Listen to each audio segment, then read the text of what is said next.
우리 성경 말씀에 이런 부분이 있습니다. 사람이 계획한다 할지라도 그 다음 뭐죠? 걸음을 인도하시는 분은 하나님이시다. 네, 그 말은 전제되어 있는 것이 있습니다. 이미 전제되어 있어요. 여러분, 인생이 우리 마음먹은 대로 됩니까?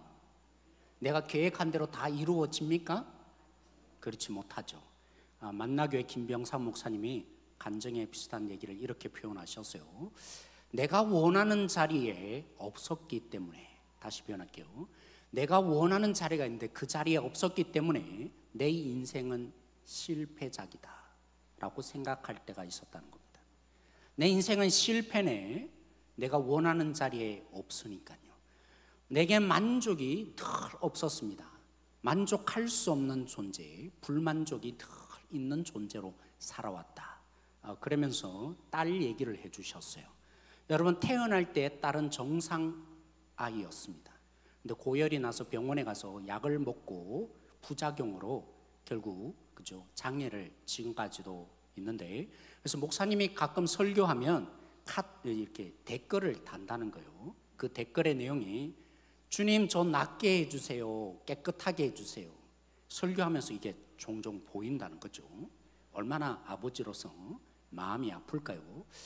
딸이 그렇게 된, 태어날 때부터가 아니라 한 1년 이후에 그런 일들을 겪어서 너무나 딸 때문에 힘들었는데, 자신을 가장 힘들어하는 것은 주변의 반응이었다는 겁니다.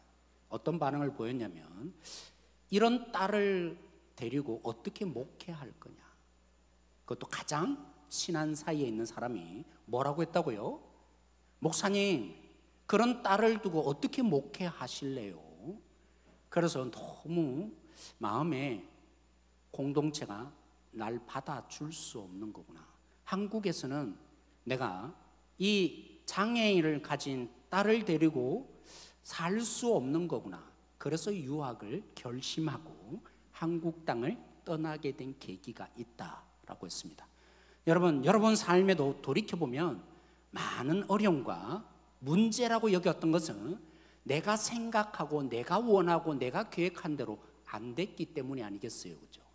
내가 생각한 대로만 되었다면 어려움이 아니었겠죠. 지금도 어떻게 보면 우리 성도님들 가운데 어려움을 겪고 계신 분이 있습니다. 힘들고 어려운 눈물 가운데 고백하지 못하지만 생각한 대로 안 되는 문제로 어떤 분은 교회에 와서 기도하시는 분을 제가 종종 목격합니다. 사랑하는 성도 여러분, 오늘 우리는 이 바울의 삶을 통해서 우리가 과연 안 되는 문제를 어떻게 보아야 될까 한번 짚어보기를 원합니다. 물론 이게 전부 해답이라는 뜻이 아니에요. 바울의 삶을 통해서 우리 자신들을 한번 거울처럼 비춰보기를 원하는데, 여러분, 우리 성경 큐티 본문 2주 전에 이런 부분이 있었습니다. 바울이 예루살렘에 기대한 것과는 달리 죽을 뻔했습니다. 바울이 정말 찢겨져 죽을 상황까지 당하였습니다. 그날 밤에 하나님이 말씀해 주셨어요. 위로해 주셨어요. 바울아, 이 예루살렘뿐만이 아니라 로마에 가서도 복음을 전하게 될 거다. 어디 갔어요? 로마에 가서도 복음을 너는 전하게 될 것이다. 이렇다면 바울은 어떤 생각을 했을까요? 저는 이랬을 것 같아요. 물론 성경에 기록되지 않지만 겪게 되는 삶의 상황을 볼 때, 야, 이제 나는 재수가 아니라 편안하게 저 로마의 복음을 전하는 선교사가 될 거다. 그런데요, 제 기대와는 다르더라고요. 2년 내내 가이사라에 묶여 있어요. 가이사라는 사실은요, 어떤 곳이냐면 이스라엘 땅에서 항구 도시예요. 그 말은요, 로마로 가기에 적당한 곳입니다. 왜 2년 동안 있었을까요?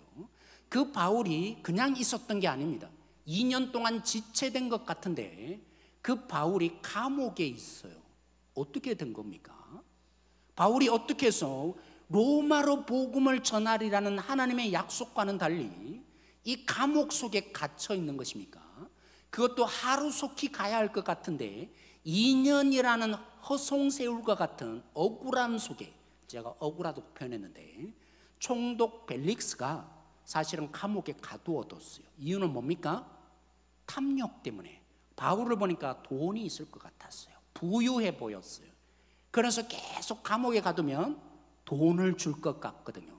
계속 불렀어요. 시간만 되면 바울아 한번 얘기해보자. 왜 불렀다고요? 돈 내놓으라고. 그럼 너 풀어줄게. 물론 직접적으로 말은 하지 않지만 이게 벨릭스 총독이었어요. 그러느라 몇 년이 있었다고요? 2년 동안 바울이 그 감옥 속에 갇히는 신세로 살게 된 것입니다. 근데 바울은요, 돈을 줬을까요? 하나님의 약속은 뭡니까? 어디 가야죠? 돈 주면 풀려나서 자유롭게 로마로 갈 수 있는데 바울은 그렇게 반응하지 않았어요. 부를 때마다 바울은 뭘 줬을까요? 복음을 주었습니다. 그 벨릭스에게, 돈에 눈멀어 있는 그 벨릭스에게 여전히 그가 원하고 기대하고 바라는 바가 뻔해 보임에도 분석하지 못했어가 아니라 오직 기회만 있다면 부를 때마다 바울은 복음을 그에게, 벨릭스에게 전했습니다. 그리고 2년 기간이 지난 다음에 드디어 풀려날 기회가 되었습니다.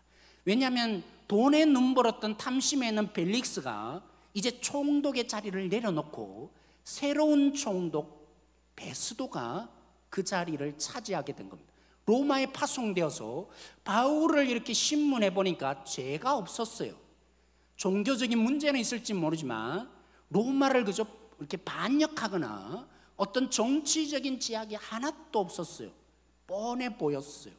근데 벨릭스가 바울을 놓아주지 않았던 겁니다.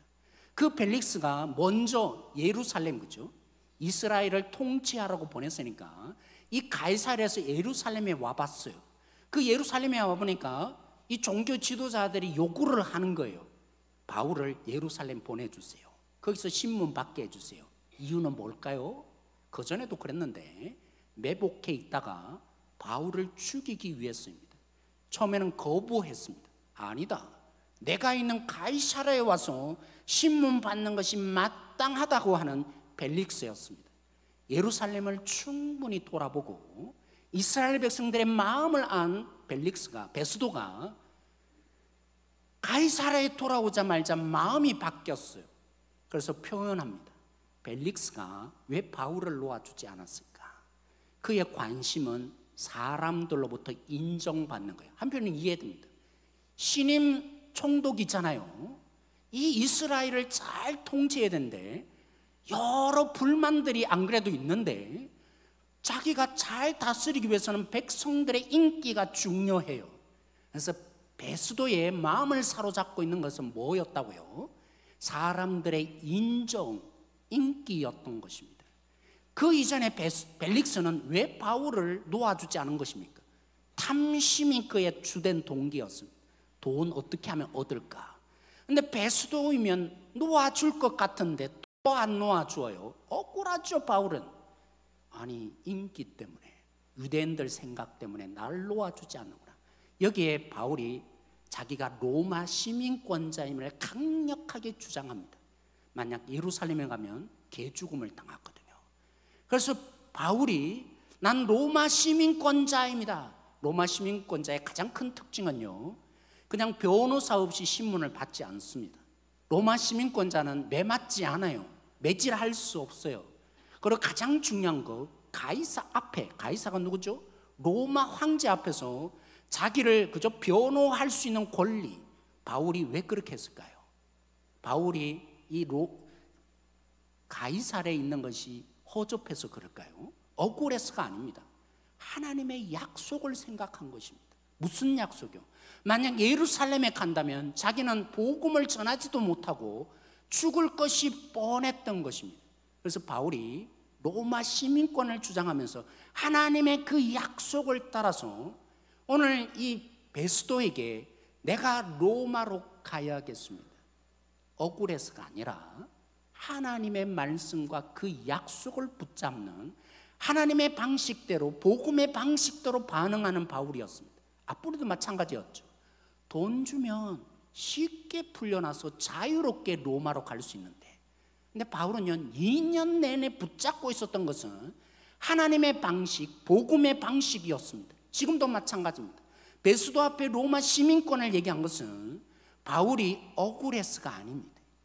왜 나를 여기 내버려 둡니까? 이 뜻이 아닙니다. 하나님의 약속. 예루살렘에 가서는 안 되기에, 그렇게 복음이 끝나서는 안 되기에 하나님의 약속을 붙잡고 그 하나님의 약속을 고민하면서 내놓은 결론이 로마 시민권자입니다. 가이사 앞에 상소하겠습니다. 여기에 베스도가 위기를 느꼈어요. 왜냐하면 유대인들에게는 종교적인 문제에 있어서는 재판권을 주었습니다. 정치적인 문제만 재판을 로마가 했습니다. 그런데 바울이 무슨 얘기해요? 정치적인 문제가 아니어서 죄가 없는 줄 베스도도 알았어요. 그런데 바울이 생각한 대로, 원하는 대로 로마에 보내면 황제가 이럴 것입니다. 야, 너 그렇게 머리가 없냐? 제가 극적으로 표현했는데, 정치적인 문제만 내한테 가지고 와야지, 종교적인 문제를 가지고 나 앞에 가지고 와? 너 못 믿을 것 같은데. 이게 베스도가 생각하는 위기였습니다.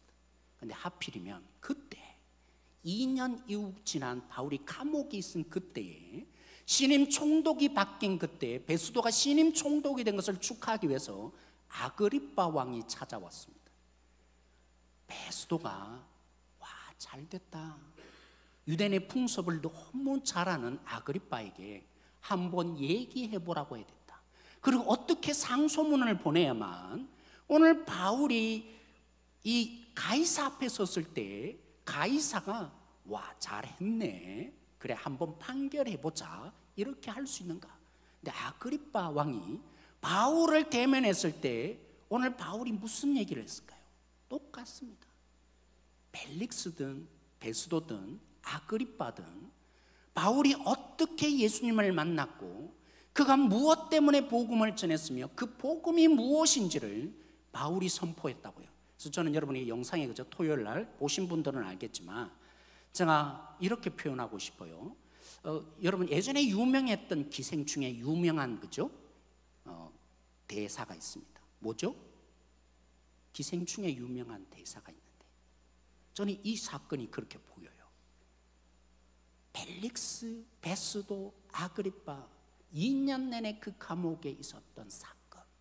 왜 하나님은 이 바울을 그죠 2년 동안 이 감옥에 두었을까? 그리고 하나님은 왜 바울에게 곧바로 로마로 가지 않게 하셨을까? 바울의 기대는 자유인이 되어서 자유의 몸으로 로마로 가서 복음을 마음껏 전하는 것이었습니다. 하나님의 약속을 생각하니까. 근데 왜 하나님은 감옥에 가두시고 제수의 신분으로 로마에 2년 후가 되어서야 가게 하셨을까요? 여러분, 기생충의 유명한 대사가 뭡니까? 너는 다 계획이 있었구나. 안 보셨나 봐요. 아시죠? 아시면서 대답을 안 하시는 것 같아. 너는 다 계획이 있었구나. 우리가 하나님께서 그렇게 말을 할 수 없는 것 같아요. 이렇게 표현할 수 있겠죠. 하나님은 다 계획이 계셨군요. 하나님은요, 탐심이 가득한 벨릭스를 버리지 않으셨어요. 자신의 인기에 여전히 목말라 하는 베스도를 하나님이 붙드셨어요. 아그리빠, 만약 그 전에 풀려났다면 아그리빠 왕이 바울을 통해서 복음을 접할 기회가 있었겠어요? 그럴 기회는 없습니다. 하나님은 이렇도록 바울을 가두어 놓으신 것입니다. 저들의 탐심이나 인기나 학문 때문에 바울이 갇힌 게 아니라, 그래서 에베소서에 분명히 해석해 주고 있어요. 내가 갇힌 것은 하나님께 갇혔느니라. 내가 이 감옥에 있으므로 평소에 복음을 그들에게 전할 수 없어요. 아그리빠가 누군데요? 벨릭스가 누군데요? 베스도가 누군데요? 마음이 아무리 있더라도 고위관리, 로마 고위관리에게 복음을 전할 수가 없어요. 아니, 직면할 수도 없는데 어떻게 전합니까? 근데 하나님은요, 호묘하셨습니다. 감옥에 가두어 놓음으로 그들의 탐심 때문에 바울을 불렀고 인기의 영합판으로 바울에게 제안했고, 그 아그리빠 왕이 그죠? 이 위기 속에 베스도의 제안 속에 바울을 만났지만 하나님은 이 바울을 통해서 그들을 버리지 않고 하나님의 이 놀라운 복음을 접할 수 있도록 역사하신 것입니다. 하나님은 뭐라고요? 다 계획이 있으셨군요. 묵상할 수 있는 것 같습니다. 그러므로 사랑하는 성도 여러분, 오늘 본문을 통해서 우리는 적용할 수 있습니다. 우리가 생각하지 않는 뜻밖의 일을 바울처럼 만날 수 있습니다. 때로는 그죠, 나는 주를 위해서 선택했는데, 나는 자유인으로 그렇게 로마로 가기를 원했는데 왜 나는 감옥에 이렇게 허송세월하는 거냐, 그렇게 생각하는 여러분 사건을 만날 수도 있을 것입니다. 어떤 때는요, 저 사람 때문에 내 길이 막혔느니라, 이런 마음으로 미워하는 마음이 삭들 때도 있을 것입니다. 근데 사랑하는 성도 여러분, 바울처럼 우리가 만약 복음적인 방법으로, 쉬운 거 뭐죠? 돈 내면 돼요. 그리고 예루살렘 가면 돼요. 근데 바울은 복음적인 방법으로 선택해서 그들에게 복음이 전하여진 것입니다. 그렇습니다. 만약 우리도 복음적인 방법으로 행동할 수 있다면, 복음적인 방법이 뭡니까? 말씀을 깊이 묵상하셔서 하나님의 방식이 뭔지를 여러분 이해하셔야 합니다. 그렇게만 된다면 나를 가로막는 사람, 나를 힘들게 하고 억울하는 사람들에게는 먼 기회가 되어 하나님의 복음의 방식으로 반응하여서 저들이 하나님을 맛볼 수 있는 기회. 예수 믿으세요. 이것만이 복음의 방법이 아닙니다. 만약 우리가 하나님의 방식대로 선택만 할 수 있다면 저들에게 하나님의 그 사랑과 하나님의 용납하심과 길의 참으심과 인내 속에 조그만 빛을, 하나님의 이 복을 그들에게 흘려보내는 통로가 되는 거예요. 그래서 제가 종종 말하잖아요. 우리는 복덩어리인 거라고. 그렇죠? 그래서 한번 서로 인사하십시다. 다시 한번 이 시간에 복덩어리세요 인사 한번 할까요?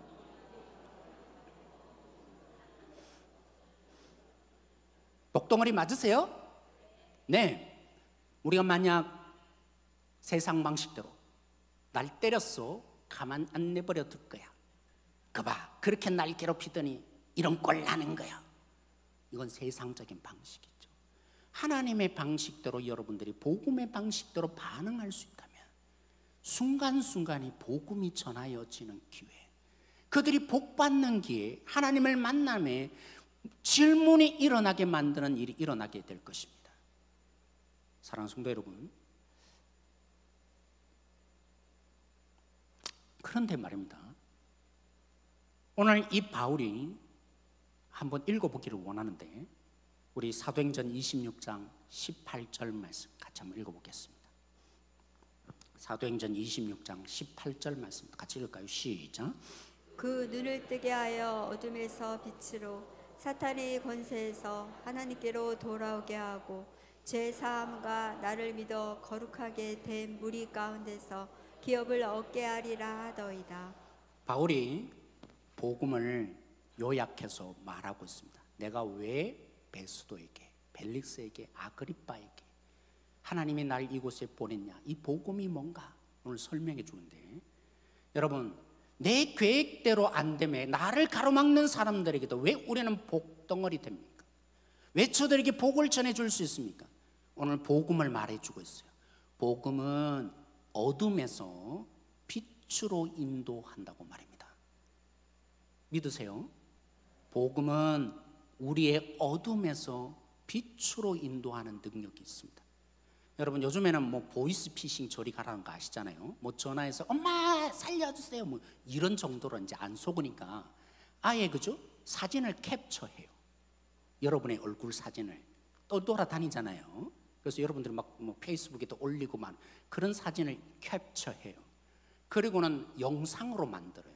그냥 얼굴 사진이 아니라 말을 해요. 속아요, 안 속아요? 엄마가 야 지금 막 큰일 났어, 돈 좀 보내줘. 그냥 사진이 아니라 뭐라고 한다고요? 말을 해요. 그게 지금 시대예요. 그죠? 제가 뉴스에도 봤는데 어느 그죠? 회사 사장이 영상에 갑자기 전화를 해서는 야 지금 뭐 자금이 필요한데 회계하는 그죠? 직원에게 보내야 될까요? 안 보내야 될까요? 그래서 그 구자로 보냈다는 거예요. 정말 얼마나 속이는지 모르는 시대. 진보냐 보수냐 우리가 얼마나 많이 속아요. 어떤 데는 이 말 또 뭐라면 맞는 것 같고 저 말 들으면 또 맞는 것 같고 그죠? 뭐 제가 일부 때도 얘기했지만 제가 부부가 서로 갈라서려고 하는 부부, 제가 부교육자 시절인데 제가 담당했던 교구에서 그죠? 남편을 제가 만났어요. 남편 얘기 듣고 보니까 당연한 것 같아. 저런 아내 안 될 것 같아. 당신 말이 맞아요. 저 아내도 불렀죠. 아내 얘기를 듣고 보니까 누구 말이 맞아요? 아이고, 저 남편 잘못했네. 그래서 제가 다음부터는 결심했어요. 한쪽 편 얘기 절대로 안 들으리라. 다 들어봐야 돼요. 서로의 입장에서 서로 얘기하는 그것만이 아니잖아요. 아예 대놓고 우리를 속이는 시대, 어둠이 가득한 시대. 그런데다가 여러분, 제가 원종일 목사님을 통해서 한번 영상을 봤는데, 저는 그 영상 보고요, 제대로 된 메시지 전하네, 오직 예수만 전하네, 괜찮은 사람인 것 같아요. 제가 원종일 목사한테 얘기했어요. 저는요, 기적을 믿거든요. 하나님의 은사를 믿거든요. 그분이 굉장한 은사를, 그죠? 집회 가운데 나타내요. 그래서 뭐 은사 뭐 할 수도 있잖아 했는데요, 한 제가 1년 지나고 영상을 보니까 완전히 자기가 예수예요. 그때서 제가 알았어요. 와, 메시지만으로 모르는 거구나. 예수 하는데 결국 저 사람은 와, 양의 탈을 뜯은 늑대구나. 왜 이렇게 기적 베푸니까, 뭐 병 고쳤다고 하니까 다 혹해서 넘어가요. 한때 막 이게 한국을 뒤덮고 있어요. 사랑하는 성도 여러분, 여러분들이 볼 때 복음적인 메시지 같죠? 정말 쉽지 않아요. 여러분들이 은혜 받는 그 목사님들 잘 분별하셔야 돼요. 오늘 우리를 복음으로 살지 못하도록 얼마나 눈을 감기게 하는 일들이 많은지. 그래서 무엇이 이 어둠에서 건진다고요? 너희들을 어둠에서 빛으로 인도하는 것이 필요한데 복음이니라 라고 바울이 선포했다고 했죠. 사랑하는 성도 여러분, 우리는 욕망의 사실은 사로잡혀 살아요. 다 아시겠지만 안 해야 되는 거 알아요. 그런데도 하시잖아요. 하신다는 말 죄송하네요. 제가 해요. 이건 하나님이 원하는 거 아니라는 거 알면서 제가 해요. 내가 결심만 안 해서 그렇지 하나님께 헌신하면 나는 주를 위해서 살 것이야. 착각이에요. 욕망에 사로잡혀 있고 사단에 사로잡혀 있다고 에베소서 2장에 말한 것처럼 허물과 죄로 죽었던 우리예요. 결심을 안 했을 뿐이고 헌신을 안 했을 뿐인데 내가 드리기만 하면 주를 위해서 살겠다고요? 천만에요. 굉장히 교만한 생각이에요. 근데 복음은 말해요. 사단에 사로잡혔던 너희를 어떻게 한다고요? 하나님께로 돌아오게 하는 거라고. 그러니까 복음을 전했던 거죠, 바울이. 또 말합니다. 여러분, 제3이 뭡니까? 우리 강단에서 제일 많아지는 게 제3인 것 같아요. 복음은 제3을 줍니다. 그죠? 그 제3은 제 용서 정도를 말하지 않습니다. 다시 말씀드리지만 하나님 잘못했네요. 여러분들 주일 와서 그죠? 기도하라고 준 제3이 아니에요. 제3은 예수님이 나의 핏값을 지불하신 것을 알게 하는 제3입니다. 여러분 누구 거예요? 내 것이 아니라 하나님 거예요. 제3은 이 얘기로 나갑니다. 제3은 나를 위해서 살던 사람이 이제 주를 위해서, 그래서 초대교인들이 살아도 주를 위해서 죽는다. 그들이 대단해서가 아닙니다. 제3을 받고 나면 깨달아져요. 진짜 하나님의 제3을 경험하면 나를 위해서 살고자 하는 욕망이 버려져요. 내가 어디서 구원받고 어떤 사랑을 해주셨는데 그 복음이 우리로 하여금 더 이상 나를 살지 않는 능력으로 인도해요. 오직 나를 주장하고 교회에 온 이유도 안정감을 얻고 편안히 살고 싶었는데, 근데 복음에 접촉되는 순간에 주를 위해서 살고자 하는 몸부림과 갈등이 일어나요. 그게 어디서 일어난다고요? 바울이 전하였던 그 복음이 그들로 하여금 그런 일이 일어났겠다고요. 우리는 사랑하는 성도 여러분, 하나님의 형상으로 지어졌어요. 그래서 우리는요 만족을 몰라요. 아세요? 여러분들이 부정적으로 말하면 탐심이 가득해요. 10만 원 벌면 100만 원 벌고 싶고 100만 원 벌면 1000만 원 벌고 싶고 1000만 원 벌고 싶으면 1억을 벌고 싶은, 그죠? 아반떼를 타던 사람이 제가 타고 다니는 K5를 타고, K5를 타면 또 뭐 타고 싶죠? K7을 타고 싶고 BMW를 타고 싶고 만족이 안 돼요. 타고 나면 한때는 좋았는데 우리 만족이 오지 않아요. 그래서 더 원해요. 더 간절하게 그것에서 목숨을 왜 그렇죠? 우리에게는 하나님이라는 그분으로 지어졌기 때문에 다른 것으로는 만족이 안 되는 거예요. 그래서 나타나는 현상이 뭐라고요? 더 새로운 거. 심지어는 말씀도 어떻게 듣기를 원해요? 새로운 거. 나 모르던 거 새로운 거. 그래 은혜 받았다고. 근데 그게 그림자인 거 아세요? 새하지 않으며 영원하며 더럽지 않는 하나님의 그 나라. 오늘 장로님도 기도한 것처럼 예수님으로 만족되는 그 능력이 어디서 와요? 여러분들의 목마름을 궁극적으로 해결해 주실 그 능력이 어디서 와요? 복음이라요. 그래서 바울이 틈만 나면 그들에게 복음을 전할 수밖에 없었던 것입니다.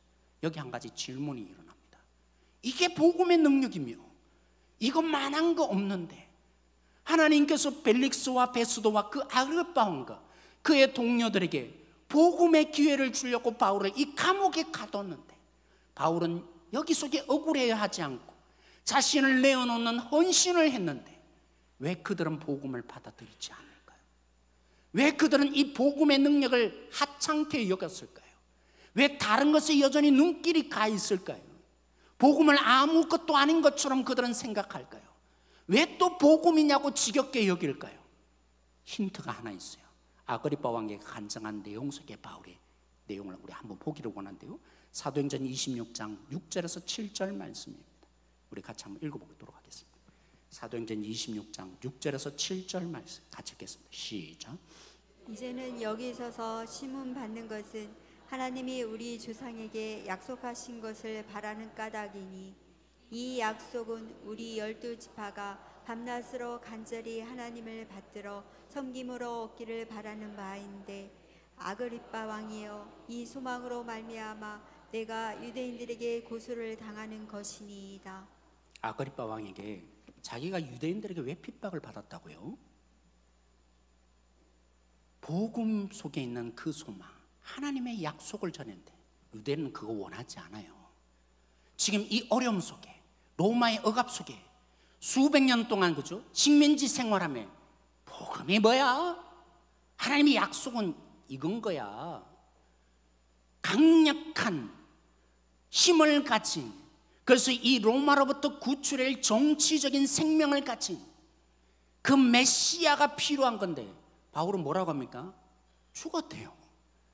아니 죽어버리는 메시아가 우리 필요 없어. 하나님이 버린 메시아 뭐가 필요해? 그런 메시아 전하지 말라고. 그래서 바울이 하나님의 약속을 따라 전하며 하나님의 진짜 소망을 전하며 자신이 기대하고 원하고 바라는 것에 아무런 도움이 안 되니까 그만 전하라고. 그게 무슨 필요가 있냐고. 저놈 죽여야겠다 라고 했다고 합니다. 벨릭스도 마찬가지죠. 그에게 필요한 것이 복음이어서 하나님께서 그 감옥에서 하나님께서 역사해 주셨는데 벨릭스는 뭘 원합니까? 그의 소망은 돈이었어요. 돈이라는 소망 속에 볼 때 자기를 벗어나서 하나님께로 돌아가는 복음이 싫어요. 그렇지 않겠어요? 왜 돈을 원합니까? 내가 커져가고 내가 강해야 되며 내가 편해야 된다. 오직 나 하던 인생에 복음은 하나님께로 돌아오게 하니까 그 소망 아닌 거라고 할 수밖에 없었죠. 인정에 목말라 있던 이 베스도가 주님을 위해서 살게 하는 그 복음이 믿어지겠어요? 제 사함은 제 용서로 끝나지 않고 이제 하나님을 위해서 살아가는 것이 복음이다라고 말하는데 무슨 나를 위해서 살아야 된대. 인정받아야지, 칭찬받고 사람들이 나를 중요시 여겨야지. 그 복음이 싫어요. 그 복음이 자기를 가두어 놓아요. 여러분 아그리빠도 마찬가지예요. 최고가 힘이 뭐냐면 그 당시에 최고의 힘은 지식이에요. 지식이 뭡니까? 논리예요. 예수가 영웅이 죽었다고? 그 무능력한 예수가 무슨 부활이 해? 말도 안 되는. 그래서 바울이 복음 전하니까 뭐라 했어요? 너 미쳤다. 왜 아그리빠가 복음을 받아들이지 않습니까? 그가 생각하는 상식과 지식에 그는 그것으로 힘을 얻을 수 있다고 생각하며 하나님의 이 복음의 소망이 아무런 의미가 없었기 때문입니다. 그래서 팀켈러 목사님이 로마서라는 책에 오늘 현대를 진단하며 이렇게 표현했어요. 4가지였는데, 복음은 우리가 완전히 실패했기 때문에, 복음은 뭐라고 한다고요? 우리가 완전히 실패했기 때문에, 그래서 하나님이 공짜로 주는 거야, 구원을. 다시 말할게요. 우리가 완전히 실패했기에, 우리로서는 불가능하니까 하나님이 구원을 선물로 공짜로 주신 거야. 얼마나 우리에게 모욕적입니까? 복음이 말하는 게 얼마나 모욕적입니까? 실패했다고요? 내가 뭘 실패했어? 듣기 싫어요. 고상합니다. 인격적으로, 윤리적으로, 도덕적으로 나름대로 사람 앞에 내세울 것이 맞는 우리에게 실패했다니. 그래서 선물이라는 것이 믿을 수 없어요. 받아들일 수 없어요. 2번째로 말합니다. 복음은 우리가 악하다고 말한다. 뭐라고 한다고요? 우리가 악하기 때문에 오직 예수님의 죽음을 통해서만 구원이 이루어진다고 말한다. 오늘 이 시대는, 자기 PR의 시대는 90년대였죠. 다 자기를 드러내야 합니다. 나 이런 사람이야. 자기 표현에 열광하는 시대라고. 난 괜찮은 사람이야. 인간 존중을 어떻게 이리도 많이 말하는지. 그런 대중의 심리에, 신념에 복음은 걸림돌이 돼요. 듣기 싫어요. 날 존중해 줘야 되는데 악하다고. 그러니까 예수님의 십자가의 죽음이 필요하다. 듣기 싫은 것입니다. 날 존중해 줘. 사랑한다고. 당신은 괜찮은 존재라고. 하나님은 당신을 너무나 사랑했어. 이 땅의 최고의 존재가 되기를 원한다고. 그러면 예수님 죽을 필요가 있겠어요? 죽을 필요가 없어요. 예수님이 죽을 이유가 없어요. 3번째로 말합니다. 복음은 선해지거나 영적이 되는 것으로는 부족하다고 말한다. 교회 안에 이 부분들이 많이 오해되는 것 같아요. 계명 지킴을 오해하세요. 영적으로 성가대 헌신하고 봉사하고 기도하고. 근데 뭐라고 해요? 복음은 그것으로 부족하다고 말한다. 오직 예수님을 통해서 하나님께로 나오는 자만이 구원을 얻는다. 싫어요. 이 진리가 싫어요. 왜요? 내가 찾지 않아서 그렇지, 내가 찾기만 하면 주님을 만날 수 있다고 오늘 이 시대는 말하기 때문입니다. 내가 헌신을 안 했기 때문이지, 내가 헌신만 하면 주님을 만날 수 있다고. 근데 복음은요, 예수님이 아니고는 주님 만날 수 없어. 하나님 만날 수 없어. 듣기 싫어요. 거부해야 돼요. 이 현대적인 관념에 맞지 않는 복음이에요.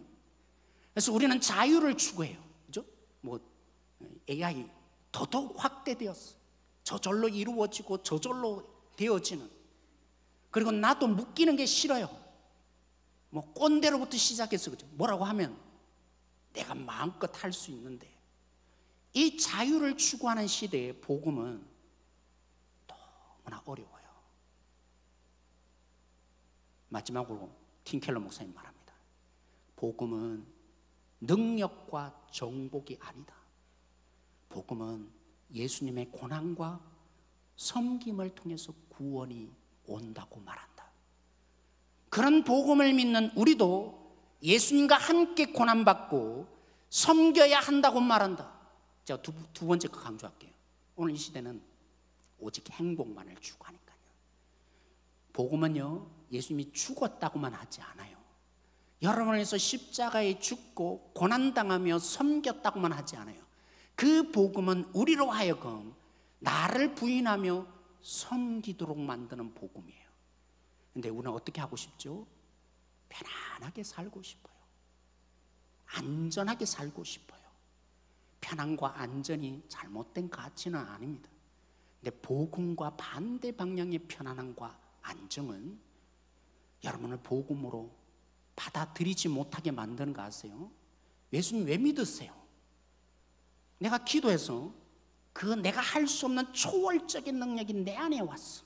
내 문제를 막아주고, 그래서 내가 편안해지고 싶잖아요. 그 복음을 받아들이고 싶으면 이제 됐다가 되잖아요. 교회도 구경꾼이 점점 많아져요. 왜냐하면 나를 위해서 막아주는, 문제를 없이 해주는 주님만을 원했기에, 섬기고 사랑하며 내어줌으로, 지난주 말씀드린 것처럼 주는 자가 복되도다 했는데 그걸 누리지 않는, 오직 편안하게 살다가 걱정 없고 염려 없이 살아가며 오직 예수가 필요해요. 그런 이 시대 속에 복음은 말해요. 너가 죽어야 한다. 함께 죽자고 얘기해요. 그래서 복음이 싫어요.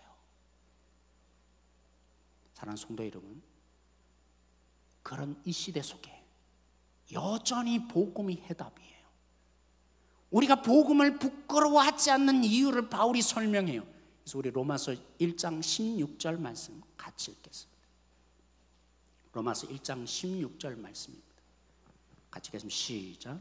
내가 복음을 부끄러워하지 아니하노니 이 복음은 모든 믿는 자에게 구원을 주시는 하나님의 능력이 됨이라. 먼저는 유대인에게요 그리고 헬레인에게로다. 바울도 이미 그 시대에 부끄러워지는 복음이었어요. 그 시대 상황에 복음이 무능력하게 보여요. 그 복음을 사람들이 좋아하지 않고 원하지 않는 시대. 오늘 이 시대는 더 그렇게 된 시대 속에 왜 우리는 복음이 해답입니까? 구원을 주시는 하나님의 능력이기 때문입니다. 거듭나게 하는 유일한 능력은 뭡니까? 복음밖에 없습니다. 여러분들이 주님을 위해서 살아가게 만들며 여러분으로 하여금 예수 그리스도를 닮아가게 하는 유일한 비결은 복음밖에 없어요.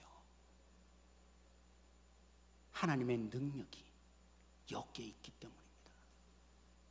다른 거 물론 우리 행사할 수도 있어요. 그렇죠? 뭐 분위기 좋은 만남을 가질 수도 있어요. 그런데 교회의 목적이 어디 있어요? 사느냐 죽느냐의 문제가 달려 있어요. 천국 가느냐 지옥 가느냐의 문제가 달린 인생을 우리가 살고 있는 거라고요. 그러기에 저는요 복음 외에는 관심 없어요. 여러분들을 정말 원하는 목회자라면 뭐 우리 교회 조금 더 분위기 좋자, 그거 저 안 만들 거예요. 예수님 만나서 천국 가느냐 마느냐 이 문제가 달려 있는데 뭘 제가 원하겠어요? 그죠? 제가 왜 이토록 예수 하시는지 마음이 좀 와닿았으면 좋겠어요. 사랑하는 성도 여러분, 우리 자녀들에게 복음 외에는 그들이 구원을 얻을 수 없어요. 복음 외에는 아무리 힘있고 아무리 처박힌 사람이라 할지라도 오늘 헬라인이나 유대인이나 그들에게 유일한 길이 복음이라고 말한 것처럼, 왜요?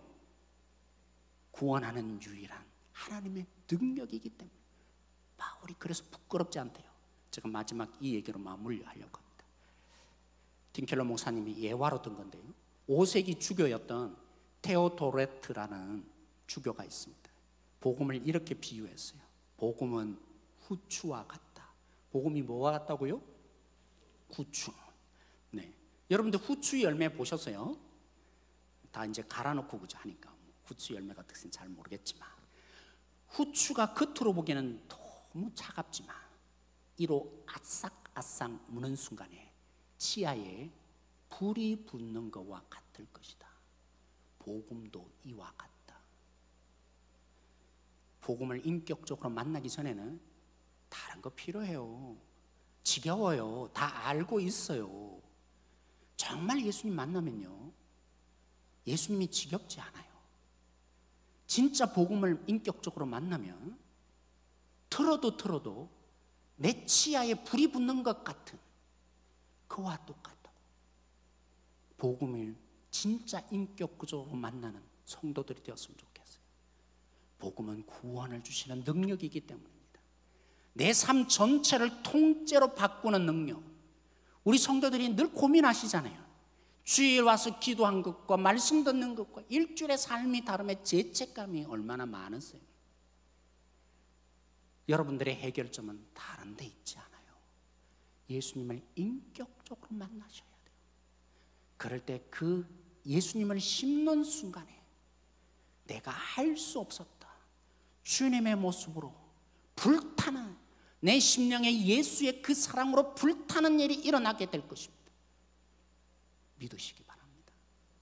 오늘 이 마음으로 우리 함께 이 찬양하십시다.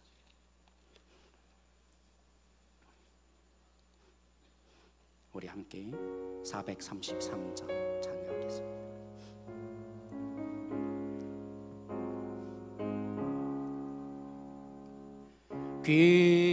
귀하신 주여 날 붙드사 주께로 날마다 더 가까이 저 하늘 나라 나 올라가 그 주의 품 안에 늘 안기요 영생의 복 받기 원합니다. 봉헌할 물건 나 없어도 날마다 주께로 더 가까이 내 죄를 주께 다 고하니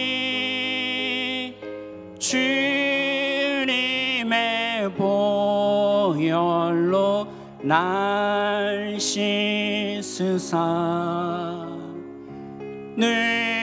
눈보다 더 있게 하옵소서. 간악한 마귀 날 깨어도 주 예수 앞으로 더 가까이 이 세상 속한 그 허영심 또 주한 생각을 다 버리니 정결한 마 내게 늘 주소서. 이 세상 내가 살 동안엔 주께로 날마다 더 가까이 접해는 천국 나 들어가 한없는 복락을 다 얻도록 풍성 안에 애를 주옵소서.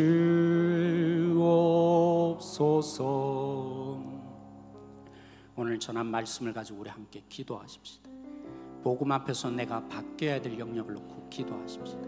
논리로 이성적으로가 아니라 주님을 진심으로 만나서 그 복음의 영향으로 내 자신이 바뀌어지기를 기도하십시다. 하나님, 죄책감으로 살지 않게 해주십시오. 이 복음의 능력으로 내 자신이 바뀌는 사람 되게 해달라고. 그리고 내가 수없이 이 땅 가운데 내가 생각한 것과 다른 어려움들 또 피해로 또 우리 속에서는 너무나 비애다, 그렇게 다가오는 일들이 있는데 이제는 그 기회들마다 하나님의 방식대로 반응하여서 저들을 구원하고 싶어 하시는 이 하나님의 선교적인 삶을 6일 동안 살아내는 성도들이 되게 하여 달라고 우리 함께 주여 한번 부르짖고 이 시간 기도합니다.